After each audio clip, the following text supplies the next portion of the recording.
MG road रास्ता संप्रसारण जबरदखल उच्छेद विफल हेब कि?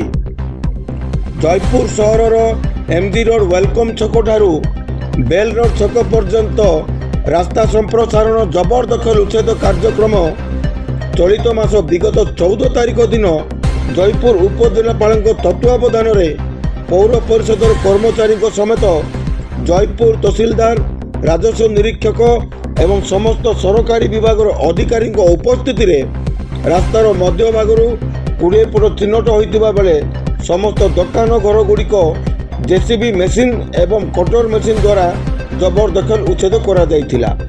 तत्परे आज को 5 दिन बीती जाइछि।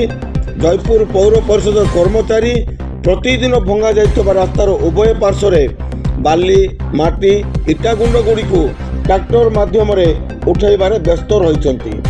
सेहिपरि विद्युत विभाग अधिकारी समेत अन्यान्य कर्मचारी माने मध्य निज निज काम व्यस्त रहिथिबा दृश्य देखा मिली।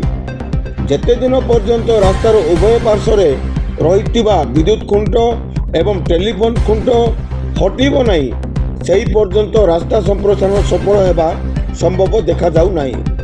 वर्तमान ठारू आहुरी केते दिन मध्य रास्ता एवं गृह निर्माण विभाग कार्य आरंभ करी सफल हेबे कि विफल हेबे साधारण चर्चार विषय पलटि। जयपुर कोरापुट जिला प्रतिनिधि कृष्ण खरांक रिपोर्ट G9 ओडिया।